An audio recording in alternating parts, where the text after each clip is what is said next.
ગુરુવાર સાબિત થયો ગોઝારો અલગ અલગ અકસ્માતમાં 7ના મોત વડોદરા અને છોટા ઉદેપુરમાં ગમખ્વાર અકસ્માત વડોદરા એક્સપ્રેસ વે પર સર્જાયેલા ગમખ્વાર અકસ્માતમાં 3 લોકો મોતને ભેટ્યા કરજણ તાલુકાના હાંદોડ ગામ પાસે ટ્રક અને ટેમ્પા વચ્ચે જોરદાર ટક્કર થઈ પંક્ચર બાદ રોડ સાઈડ પાર્ક કરેલા ટ્રકને ટેમ્પો ભટકાતા ક્લીનરનું સ્થળ પર મોત થયું જ્યારે ડ્રાઈવર અને બીજા ક્લીનરનું સારવાર દરમિયાન મોત થયું પંક્ચર બાદ ટ્રકના ટાયર બદલતી વખતે અકસ્માત થયો હતો માર્ગ અકસ્માતની ઘટનાઓ દરરોજ પ્રકાશમાં આવે છે ત્યારે છોટાઉદેપુરના કુવાડથી અકસ્માતની વિચિત્ર ઘટના બની વાંસ ભરીને જતી એક આઈસર માણકા ગામથી આવી રહી હતી અને તે સમયે પાડવણી ગામે પલટી ગઈ અકસ્માતની આ ઘટનામાં 2 પુરુષ અને 1 મહિલાનું કમકમાટી ભર્યું મોત થયું છે મૃતક 2 વ્યક્તિ રાધનાપાણી ગામ અને 1 વ્યક્તિ તલાવ ગામનું હોવાનું સામે આવ્યું બનાવ અંગેની જાણ થતાં જ પોલીસ કાફલો અને આસપાસના લોકો ઘટના સ્થળ પર આવી પહોંચ્યા પ્રાથમિક જાણકારી પ્રમાણે આઈસર ચાલકે સ્ટીયરિંગ પરનો કાબુ ગુમાવતા અકસ્માત સર્જાયો હતો તો આ તરફ દ્વારકામાં દૂધવાનની અડફેટે એક બાળકીનું મોત થયું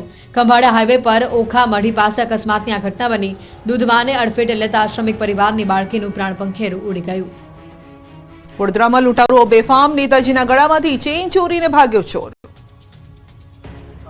શું વડોદરામાં શાસક પક્ષના નેતા પણ સલામત નથી આ સવાલ એટલા માટે કારણ કે ભાજપના કોર્પોરેટર રાજેશ શાહ ચેઇન સ્નેચિંગનો શિકાર બન્યા સાયકલિંગ કરવા નીકળ્યા ત્યારે લૂંટ થઈ જતા ચકચાર મચી બાલભવન રોડ પર બાઇક પર સવાર 2 ગઠિયાઓ ગળામાંથી ચેઇન લૂંટીને ફરાર થયા વડોદરાના અલગ અલગ 4 વિસ્તારમાં આવી ઘટના બની છે સવારે બાઇક પર 2 શખ્સ આવે છે તેઓએ માસ્ક પહેરેલું છે જેથી તેમને કોઈ ઓળખી ન શકે આ લોકોનો શિકાર છે રસ્તે આવતા લોકો જેઓએ ગળામાં ચેઇન પહેરી હોય કારણ કે તેઓની પાછળથી આવીને ખેંચવી સરળ બને છે જોવા જેવી વાત તો એ છે કે બુકાનીધારી આ કામમાં એટલો પાવર થઈ ગયો છે કે જેને ચેઇન તોડી તો ભાગતો હતો તે પીડિતને પણ ખબર ન પડી જેનો મતલબ એ થાય છે કે બુકાનીધારી આ કામ લાંબા સમયથી કરતો હશે અથવા હાથમાં એવી કોઈ વસ્તુ લઈને આપતો હશે કે જેનાથી સોનાની ચેઇન ઝડપથી તૂટી જાય સંસ્કાર નગરીને લાંછન લગાડતા આ દ્રશ્યો પણ જુઓ જ્યાં બુકાનીધારીઓ થોડા દિવસે લૂંટફાટ મચાવી રહ્યા છે વડોદરામાં બુકાનીધારી બાઇકર્સ ગેંગનો તરખાટ જોવા મળ્યો નિઝામપુરા રાજમહેલ રોડ પર એક જ દિવસમાં સવારે માત્ર 30 મિનિટમાં જ 3 અછોડાની લૂંટ થઈ લૂંટારુએ રાજમહેલ રોડ પ્રદર્શન મેદાન પાસે વૃદ્ધાના ગળામાંથી સોનાનું 3 તોલાનું મંગળસૂત્ર લૂંટી લીધું નિઝામપુરામાં 10 મિનિટમાં 2 મોર્નિંગ વોકર્સને ટાર્ગેટ કરવામાં આવ્યા આમ અડધા કલાકમાં લાખોના સોનાના દાગીનાની લૂંટ કરી બાઇકર્સ ફરાર થયા હવે પોલીસ પણ આ લૂંટારુઓને શોધી રહી છે જમૈકામાં ફ્રાન્સ જેવી ઘટના બની છે 253 મુસાફરો ભરેલી ફ્લાઇટ રોકી દેવાઈ અને 4 એજન્ટોની ભૂમિકા અંગે ગુજરાતમાં તપાસ અમેરિકામાં ઘૂસવાની ફિરાકમાં જતા પ્લેનને જમૈકા એરપોર્ટ પર રોકવામાં આવ્યું કુલ 253 મુસાફરોમાંથી ગુજરાતીઓની સંખ્યા વધારે હતી જમૈકામાં ફ્રાન્સ જેવી ઘટના બનતા ફ્લાઇટ રોકી દેવાઈ હતી જો કે ઘૂસણખોરીના પુરાવા ન મળતા ફ્લાઇટ રવાના કરવામાં આવી અમેરિકા પહોંચવા માટે ગુજરાત અને દેશમાંથી ઘણા મુસાફરો રોજ જતા હોય છે જેઓ વિવિધ વિઝા પર એક કે બીજા દેશમાં પહોંચે છે અને ત્યાંથી અમેરિકા બોર્ડર સુધી પહોંચતા હોય છે ત્યારે બીજી મેના દિવસે પણ એક ફ્લાઇટ જમૈકાના કેપિટલ સિટી કિંગસ્ટનમાં આવેલા નોર્મન મેનલી એરપોર્ટ ખાતે આવી પહોંચી હતી એરપોર્ટ ઓથોરિટીના ઓફિસરોને શંકા જતા આ ફ્લાઇટની તપાસ કરવામાં આવી હતી આ ફ્લાઇટમાં 253 જેટલા મુસાફરો હતા એમાંથી મોટા ભાગના ભારતીયો અને બાકીના ઉઝબેકિસ્તાનના નાગરિકો હતા 175 ભારતીય સહિત 253 લોકો પૈકી 2 મુસાફરો શંકાસ્પદ જણાતા તેમની વધુ તપાસ હાથ ધરવામાં આવી અને બાકીના મુસાફરો સાથેની ફ્લાઇટને રવાના કરવામાં આવી હતી આ ફ્લાઇટ કિંગસ્ટનના નોર્મન મેનલી એરપોર્ટ પર રોકવામાં આવી હતી અને વધુ તપાસ હાથ ધરવામાં આવી હતી જો કે ઘૂસણખોરીના પુરાવા ન મળતા જમૈકાએ ઓફિશિયલ સ્ટેટમેન્ટ જારી કરી ફ્લાઇટને જવા દીધી હતી ભરૂચમાંથી ઝડપાયો પાકિસ્તાની જાસૂસ સેનાની ગુપ્ત માહિતી પહોંચાડતો હતો પાકિસ્તાન સુરક્ષા દળોની ગુપ્ત માહિતી લીક કરવાના મોટા ષડયંત્રનો સીઆઈડી ક્રાઇમે પર્દાફાશ કર્યો છે સીઆઈડી ક્રાઇમે ભરૂચથી એક શંકાસ્પદને સકંજામાં લીધો પાકિસ્તાની જાસૂસ ઝડપાતા ખળભળાટ મચી ગયો ગાંધીનગર સીઆઈડી ક્રાઇમ બ્રાન્ચે ભરૂચના ઝઘડિયામાંથી તેની ધરપકડ કરી છે તે અનેક ગુપ્ત માહિતીઓ પાકિસ્તાની આર્મીના હેન્ડલરોને મોકલતો હોવાનું સામે આવ્યું છે તે ભારતીય સેનાની ગુપ્ત માહિતીઓ મેળવતો હતો અને પાકિસ્તાન મોકલતું હતું સીઆઈડી ક્રાઇમ બ્રાન્ચે 1 મહિના સુધી તેના પર વોચ રાખી જે બાદ હવે તેની ધરપકડ કરી લેવામાં આવી છે ભરૂચમાંથી પાકિસ્તાની જાસૂસ ઝડપાતા આસપાસના વિસ્તારોમાં ચકચાર મચી ગઈ જાસૂસે મિસાઇલ અને ડ્રોન ટેકનોલોજી મહત્વની જાણકારી પાકિસ્તાન સુધી પહોંચાડી હતી આ દરમિયાન તે ભારતીય સેનાની ગુપ્ત માહિતી પાકિસ્તાન આર્મીના હેન્ડલર અને ઇસ્લામાબાદ અને કરાચી સ્થિત પાકિસ્તાની જાસૂસી સંસ્થાને આપતો હતો તે આખું કાવતરું સોશિયલ મીડિયાના માધ્યમથી કરી રહ્યો હતો ખાસ કરીને તે ફેસબુક વોટ્સએપ અને ઇન્સ્ટાગ્રામના માધ્યમથી માહિતી પાકિસ્તાન સુધી પહોંચાડતો હોવાનું સામે આવ્યું મૂળ બિહારનો રહેવાસી પ્રવીણ અગાઉ હૈદરાબાદમાં નોકરી કરતો હતો. આરોપી એન્જિનિયર છે અને છેલ્લા 1 વર્ષથી અંકલેશ્વરમાં તે કામ કરતો હતો અને DRDO જે ડ્રોન બનાવે છે તેની માહિતી આપી હતી.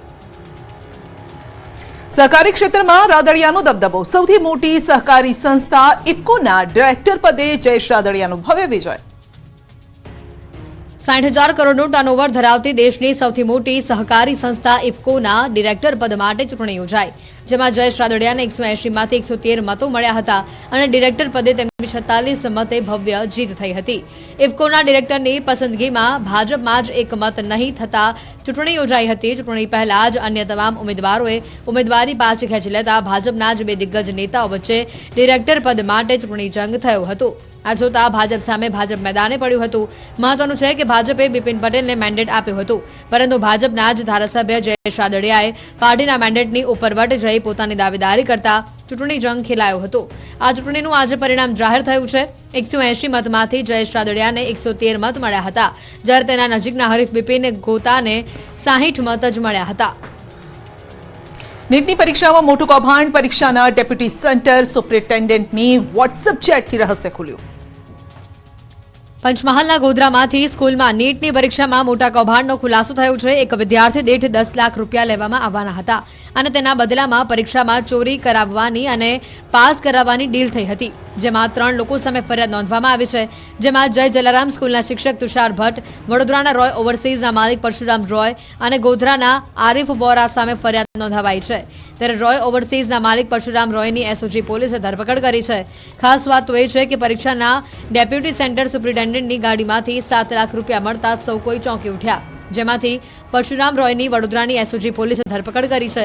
નીટ જેવી પ્રતિષ્ઠિત પરીક્ષામાં ચોરીનું કૌભાંડ સામે આવતા ખળભળાટ મચી ગયો છે. જેમની સાથે પૈસાની ડીલ થઈ હતી તેમને OMR ખાલી છોડી દેવાની સૂચના આપવામાં આવી હતી. આમ કુલ 6 વિદ્યાર્થીઓના નંબર મેળવીને સારા માર્ક્સની આચરવાને ગેરરીતિ આચરાઈ હતી અને આ સમગ્ર મામલે હાલ વધુ તપાસનો ધમધમાટ ચાલુ છે. મહીસાગરના પ્રથમપુરા ગામમાં બૂથ કેપ્ચરિંગમાં ચૂંટણી પંચનો મોટો નિર્ણય. ફરી થશે મતદાન. દાહોદ લોકસભાના એક બૂથ ઉપર ફરીથી મતદાન થશે. 11 મે એટલે કે શનિવારે પુનઃ મતદાન હાથ ધરાશે. દાહોદ લોકસભા મત વિસ્તારમાં આવતા મહીસાગર જિલ્લાના પ્રથમપુર ગામના આ બૂથમાં ભાજપ નેતાના દીકરાએ બૂથ કેપ્ચરિંગ કરીને બોગસ મતદાન કર્યું. વિજય ભાભોર નામના શખ્સે ઈવીએમ પોતાના પિતાનું ગણાવ્યું અને જાણે કે લોકશાહીનું ગળું દબાવવા આવ્યો હોય તેમ ભાજપના ઉમેદવાર જશવંતસિંહ ભાભોરના સમર્થનમાં બટન દબાવવા લાગ્યો હતો. ભાજપના નેતાના દીકરાની આ કાળી કરતૂતના કારણે જ 1224 લોકોએ ફરીથી મતદાન કરવાનો વારો આવ્યો. બુધવારે આ વિડીયો વાયરલ થયા બાદથી જ વિવાદ શરૂ થયો. તો બૂથ કેપ્ચરિંગની ઘટના બાદ ચૂંટણી પંચે વધુ એક કડક કાર્યવાહી કરી. મતદાન મથકના સ્ટાફના કુલ 6 કર્મીને સસ્પેન્ડ કરી દેવામાં આવ્યા છે. મતદાન મથકના 4 કર્મી અને 2 પોલીસ કર્મી સસ્પેન્ડ કરાયા છે. જિલ્લા ચૂંટણી અધિકારીએ તમામને સસ્પેન્ડ કરીને આકરા પગલાં લીધા. મહત્વનું છે કે આ મામલે પોલીસ દ્વારા 2 લોકોની ધરપકડ કરવામાં આવી છે. કારમાં ચોરખાનું બનાવી ગોવાથી 629 બોટલ દારૂ લાવતા પકડાયા. જૂનાગઢના 4 શખ્સો પોલીસ કંજામાં. બુટલેગરો અલગ અલગ તરકીબથી દારૂ ઘુસાડવાના પ્રયત્નમાં હોય છે. આવી જ ઘટનાનો રાજકોટ ગ્રામ્ય પોલીસે પર્દાફાશ કર્યો. વીરપુર પાસેથી રાજકોટ ગ્રામ્ય LCBએ બાતમીના આધારે બુટલેગર અને 3 વેપારીને 629 બોટલ વિદેશી દારૂ સાથે પકડી લીધા. જૂનાગઢથી ગોવા ફરવા આવેલા 4 શખ્સો ગોવાથી કારમાં ચોરખાનું બનાવી 629 બોટલ વિદેશી દારૂ છુપાવીને જૂનાગઢ લઈ જતા હતા. જો કે તેઓ રાજકોટ ગ્રામ્ય પોલીસના હાથે આબાદ પકડાઈ ગયા. રાજકોટ ગ્રામ્ય LCBની ટીમે બાતમીના આધારે વોચ ગોઠવી હતી. રાજકોટ જેતપુર હાઈવે પર વીરપુર નજીક ટોલ ટેક્સ પાસેથી નીકળી રહેલી કારને અટકાવવામાં આવી અને સઘન તપાસ કરતા પોલીસ પણ ચોંકી ઉઠી, કેમ કે પકડાઈ ન જાય તે માટે કારમાં ચોરખાનું બનાવ્યું હતું, જેમાં 1 નહીં 2 નહીં પરંતુ 629 જેટલી વિદેશી દારૂની બોટલો છુપાવી હતી. ચોરખાનામાંથી અલગ અલગ બ્રાન્ડની 629 બોટલો કબજે કરી પોલીસે વધુ તપાસ હાથ ધરી. પોલીસે જૂનાગઢના 4 શખ્સોને પકડીને તેઓની પાસેથી કુલ 4 લાખનો મુદ્દામાલ જપ્ત કર્યો. પકડાયેલા શખ્સોમાંથી કેટલાક અગાઉ પણ દારૂના ગુનામાં પકડાયા હોવાનું ખુલ્યું છે. ચોરીની 28 કાર સાથે ચોર ટોળકી પકડાઈ. અમરેલીમાં આ ચોર ગેંગે મચાવ્યો હતો તરખાટ. ઊંચા ભાડાની લાલચે અજાણ્યા લોકોને કાર ભાડે આપનાર કાર માલિકો માટે ચેતવણીરૂપ કિસ્સો અમરેલીમાં બન્યો. આ મામલે અમરેલી LCBને ખૂબ જ મોટી સફળતા મળી. ગુજરાત, મહારાષ્ટ્ર, રાજસ્થાન અને દિલ્હી વિસ્તારોમાંથી અલગ અલગ કંપનીની 28 કાર કબજે કરવામાં આવી અને હજી પણ વધુ કાર કબજે થાય તેવી પૂરી શક્યતા છે. ઠગ ટોળકીની મોડસ ઓપરેન્ડરી જોઈને પોલીસ પણ ચોંકી ઉઠી છે. આરોપીઓ ઊંચી રકમે કાર ભાડે આપવાની લાલચ આપી તેમની પાસે નવી કાર લેવડાવી કાર ભાડે રાખતા હતા. થોડા સમય ભાડું ચૂકવ્યા બાદ ઠગ ટોળકી કાર માલિકને જાણ બહાર જ કાર બારોબાર અન્યને ગીરવે મૂકી દેતા કારના બદલામાં રકમ મેળવી અને બાદમાં કાર માલિકને કાર ભાડું આપવાનું બંધ કરી કાર માલિકો સાથે છેતરપિંડી અને વિશ્વાસઘાત કરતા સમગ્ર મામલે આરોપીઓએ 70 થી વધુ કાર મેળવી હતી. મુખ્ય સૂત્રધાર અલ્પેશ જરીવાલાની સઘન પૂછપરછ કરતા તેમનો ગુનાહિત ઇતિહાસ પણ જબરો છે, જેમાં સુરત શહેર, વલસાડ સહિત કુલ 15 ગુના નોંધાયા છે. ઊંચી રકમે કાર ભાડે આપવાને લાલચે જુદા જુદા વિસ્તારના અનેક કાર માલિકો છેતરાયા છે અને છેલ્લા 8 મહિનાથી આ કૌભાંડ ચાલી રહ્યું હતું, જેનો અમરેલી એલસીબીએ પર્દાફાશ કરી મહત્વની સફળતા પ્રાપ્ત કરી. ભર ઉનાળે ગીર સોમનાથમાં 2 વખત ભૂકંપના આંચકા અનુભવાયા. જૂનાગઢમાં પણ ધરાધ્રુજી. ઉનાળાની કાળઝાળ ગરમીમાં ગીર સોમનાથ અને જૂનાગઢ પંથકમાં ભૂકંપના આંચકા અનુભવાયા. સતત બીજા